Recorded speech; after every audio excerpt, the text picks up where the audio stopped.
Hello class 11 guys, কি খবর sir? 11 এর জন্য কিছু করুন। 11 এ কি সাজেশনস হবে, সাজেশনস গুলো একটু বলে দিন স্যার। কি রকম টাইপ অফ কোশ্চেন্স 11 এতে এক্সামিনেশনে আসতে পারে? দেখ, 11 এর এক্সামিনেশন প্রথমেই বলি, এটা স্কুল টু স্কুল ভ্যারি করে। কিছু কিছু স্কুলেতে বোর্ডের কোশ্চেন পেপার কেনে, আর কিছু কিছু স্কুল নিজেরাই কোশ্চেন পেপার সেট করে। তো এটা ভ্যারি করতে পারে স্কুলের ওয়াইজ। তবে যেগুলো ক্লাস 11 এর জন্য মোস্ট ইম্পর্টেন্ট কোশ্চেন্স রয়েছে, সেই কোশ্চেন্স গুলো করবো আজকে তোদের সাথে ডিসকাশন। তাহলে লাস্ট অফ দি ভিডিওটা দেখে নে কি কি রয়েছে কোশ্চেন্স, কি কি ইম্পর্টেন্ট কোশ্চেন্স রয়েছে সেগুলো দেখে নে। আর একটা জিনিস বলে দিই, পিডিএফটা যদি তোদের দরকার পড়ে তাহলে ডাইরেক্টলি তোরা হোয়াটসঅ্যাপ গ্রুপে চলে যাবি, সেখান থেকে পিডিএফটা ডাউনলোড করে নিতে পারবি। তো no issue bro, let's start our today's class with full of energy. Class 11 attendance here now. দেখে নি ফার্স্ট কি কি রয়েছে আমাদের কাছে এই চ্যাপ্টারের কোশ্চেন্স গুলো। জৈব অণু মানে ফার্স্ট যে বায়োমলিকিউলস রয়েছে সেখান থেকে আমরা কি দেখতে পাবো, সেখানে প্রোটিনের প্রাথমিক গঠন, গৌণ গঠন, কোয়াটার্নারি স্ট্রাকচার এর বর্ণনা করো। এ দেখো, প্রাইমারি, সেকেন্ডারি আর কোয়াটার্নারি, টার্সিয়ারি, কোয়াটার্নারি যে স্ট্রাকচারগুলো রয়েছে সেই স্ট্রাকচারগুলো আমার এখানে ইম্পর্টেন্ট। পেপটাইড বন্ধনী বলতে কাকে বোঝায়, অ্যামাইনো অ্যাসিডের মধ্যে কিভাবে এই বন্ধনী গঠিত হয়, আর এর রাসায়নিক সমীকরণটা কি রয়েছে, সরল ও যুগ্ম প্রোটিনের মধ্যে কি পার্থক্য রয়েছে, উদাহরণ সহযোগে বোঝাও। তাহলে এইখানে তিনখানা কোশ্চেন রয়েছে, তিনটে কোশ্চেনেরই কিরকম কি উত্তর হতে পারে তার একটা হেল্প এখানে তোদের কাছে দেওয়া রয়েছে, ডায়াগ্রামও এখানে করা রয়েছে, তো ডেফিনেটলি একবার দেখে নিতে পারিস। নেক্সট কোশ্চেনে যাওয়া যাক।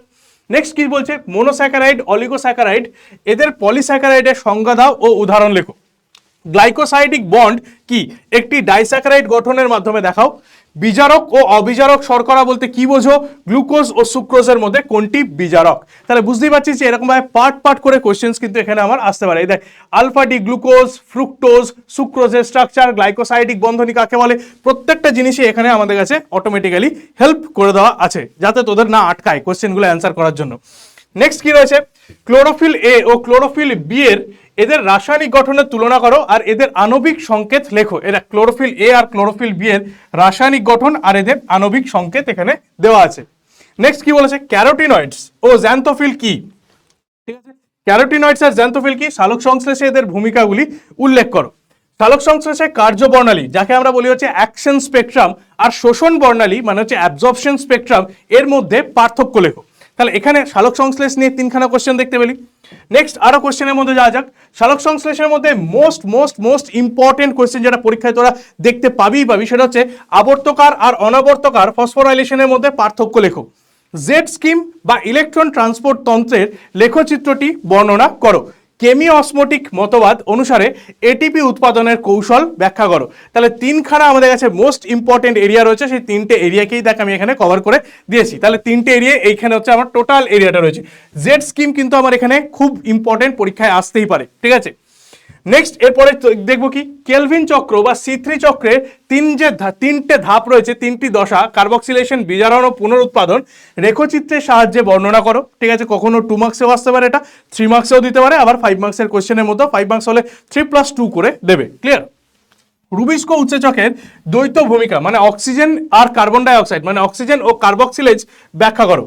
আলোক শোষণ কাকে বলে বা ফটো রেসপিরেশন কি জিনিস, C3 এর ক্ষেত্রে এটি কেন অপচয়মূলক মানে C3 এর ক্ষেত্রে এটিকে কেন অপচয়মূলক প্রক্রিয়া বলা হয়, মানে C2 যে চক্রটা রয়েছে ফটো রেসপিরেশন, সেই ফটো রেসপিরেশনকে কেন অপচয়মূলক চক্র বলা হয় সেটা ব্যাখ্যা করো। এই দেখ এখানে হিন্টও করে দেওয়া আছে, কোনো সমস্যা কিছু নেই। নেক্সট কি দেখবো, নেক্সট হচ্ছে আমাদের কাছে C3 ও C4 উদ্ভিদের মধ্যে গঠনগত মানে ক্রান্স অ্যানাটমি ও শারীরবৃত্তীয় পার্থক্যগুলিকে বর্ণনা করো। এরপর বলছে হ্যাচ অ্যান্ড স্ল্যাক পাথওয়ে মানে C4 চক্রটি আমরা কি রেখচিত্রের সাহায্যে বর্ণনা করো। ক্যাম উদ্ভিদের মধ্যে কার্বন আত্তীকরণ পদ্ধতিকে সংক্ষেপে লেখো। আর অভিযোজন কাদের মধ্যে, এদের মধ্যে কি রকম ধরনের অভিযোজন দেখতে পাওয়া যায়। ওকে, বেশ। নেক্সট কার্বন ডাই মানে এই ফটোসিনথেসিস থেকে আরো কোশ্চেন রয়েছে কিরকম ধরনের, ব্ল্যাকম্যানস এর সমস্ত সূত্র বা লিমিটিং ফ্যাক্টর কাকে বলে এটি বর্ণনা করো, চিত্র সহ ব্যাখ্যা করো। নেক্সট কি বলেছে দেখ, সালোক সংশ্লেষের হারের উপর কার্বন ডাই অক্সাইডের ঘনত্ব ও আলোর তীব্রতার প্রভাব আলোচনা করো। আলোর ক্ষতিপূরণ বিন্দু বা কনসাম্পশন পয়েন্ট কোন জায়গাটা বলা হয়, এগুলো ছোট কোশ্চেন, এগুলো 2 মার্কসের কোশ্চেনের জন্য।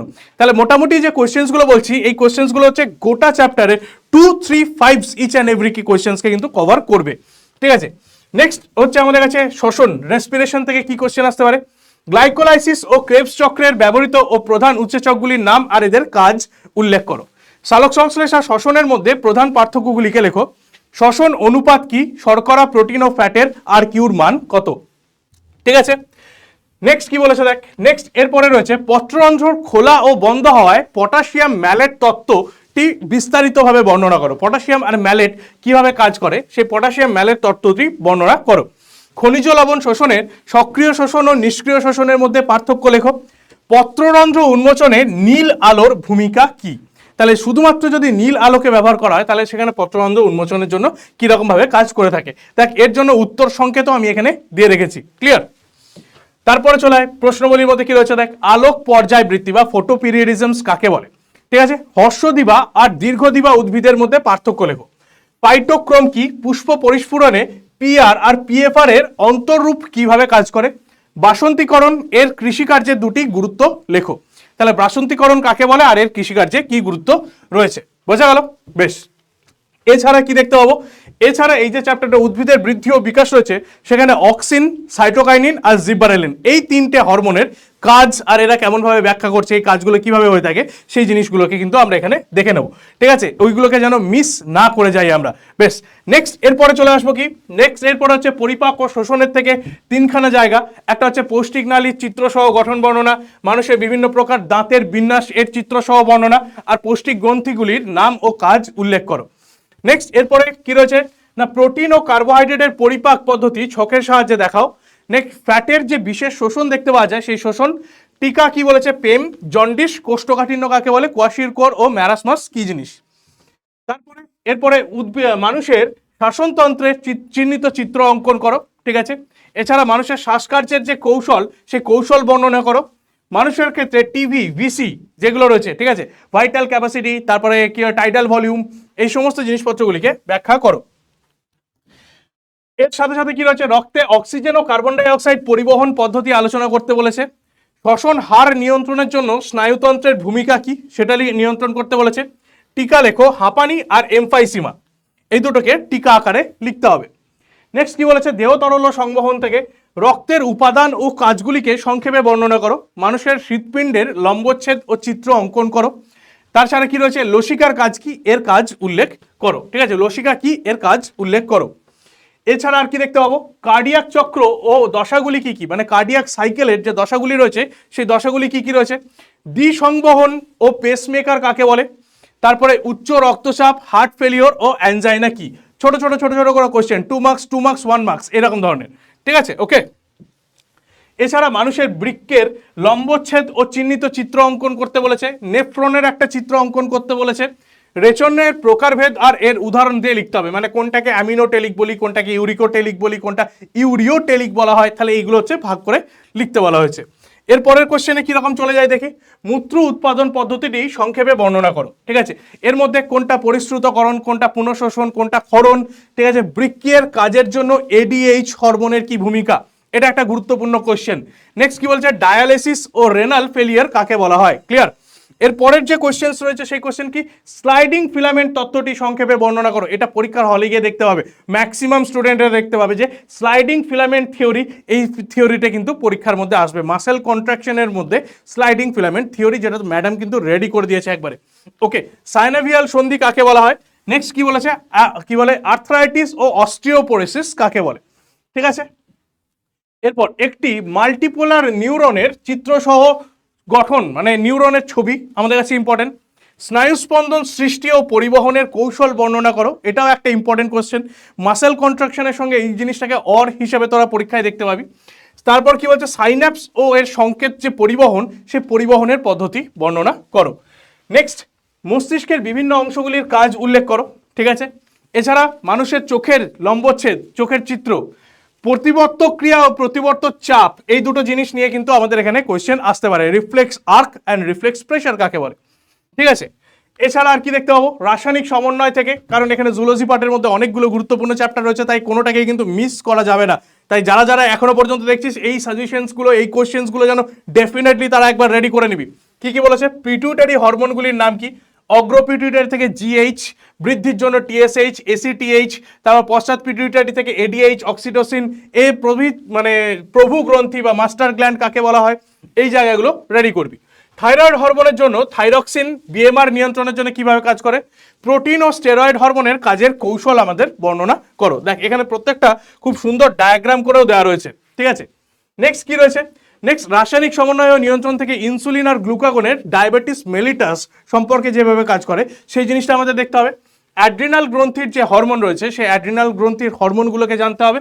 আর অ্যাক্রোমেগালি আর বামনত্ব, ঠিক আছে, বা যাকে আমরা ডোয়ারফিজম আর অ্যাক্রোমেগালি বলি, এটা কোন হরমোনের প্রভাবে হয় আর এর কাজ কি। তাহলে হরমোনের যে পার্টটা রয়েছে সেই পার্টটা কিন্তু খুব ইম্পর্টেন্ট, এখান থেকে দেখতে পেলাম। বোঝা গেল? তাহলে এই ছিল হচ্ছে মোটামুটি আমাদের যতগুলো চ্যাপ্টার ছিল সবকটা চ্যাপ্টারকে কমপ্লিট করে কি কি পড়তে হবে তার একটা মেন আইডিয়া, মেন এরিয়া তোদের কাছে 10 থেকে 12 মিনিটের মধ্যে আমরা এই জায়গাটা কভার করে ফেলেছি। এছাড়া আর 2-3টে জিনিস বলার, সেটা হচ্ছে পার্থক্য যখন লিখবি তখন সবসময় চেষ্টা করবি একটা বেসিসকে রেডি করতে, ঠিক আছে, কোন বেসিসে পার্থক্যটা করছিস। তাহলে পার্থক্য দুটোর মধ্যে হলেও তুই 3 নম্বর একটা ঘর করবি যেখানে বেসিসটা লিখবি, কারণ এটা একটা গুড ইমপ্রেশন ক্রিয়েট করে আর ভালো মার্কস ক্রিয়েট করার জন্য আমাদের এটা দরকার পড়ে। ফ্লো চার্ট করে বড় কোশ্চেনের অ্যান্সারগুলো করবি। যখনই বড় কোশ্চেনগুলো অ্যান্সার লিখবি তখনই একটা ফ্লো চার্ট বা কার পর কি আঁকছিস, কোন পয়েন্টের পর কোনটা হবে সেটাকে যেন মেনশন করবি। আর যদি ডায়াগ্রাম আঁকতে দেয় তাহলে ডায়াগ্রাম যেন অবশ্যই পরিচ্ছন্ন হয়, পেন দিয়ে আঁকবি না, পেন্সিল দিয়েই আঁকবি, কোনো অসুবিধা কিছু নেই। আর মনে রাখবি যে যখনই পরিচ্ছন্নভাবে, মানে সেটা আমার কাছে আর্টিস্টিক না হলেও সায়েন্টিফিক যেন হয়, ঠিক আছে, খুব সুন্দর ছবির দরকার নেই, কিন্তু যেন সেটা সায়েন্টিফিক্যালি হয়। বোঝা গেল? সায়েন্টিফিক হলেই নাম্বার পাবি। বোঝা গেল? আর কোনো প্যানিক করার কোনো কারণ নেই, আরামসে পড়ে যা, বিন্দাস পড়ে যা, কোনো অসুবিধা কিছু নেই। আর পরীক্ষার জন্য তো তোদের সবার কাছে শুভকামনা রইলই, খুব ভালো করে পরীক্ষা দিবি। এই যে কোশ্চেন্সগুলো বললাম, কোশ্চেনগুলো কিন্তু প্রচণ্ড ইম্পর্টেন্ট, তাই কিছু কর বা না কর এই কোশ্চেন্সগুলোকে উইদাউট এনি স্কিপ প্রত্যেকটা কোশ্চেন্সকে রেডি করে যা। এক্সামেতে ম্যাক্সিমাম কোশ্চেন্স দেখতে পাবি এর ভেতরেই রয়েছে। তাহলে আজকে এই পর্যন্তই, দেখা হচ্ছে নেক্সট ভিডিওতে।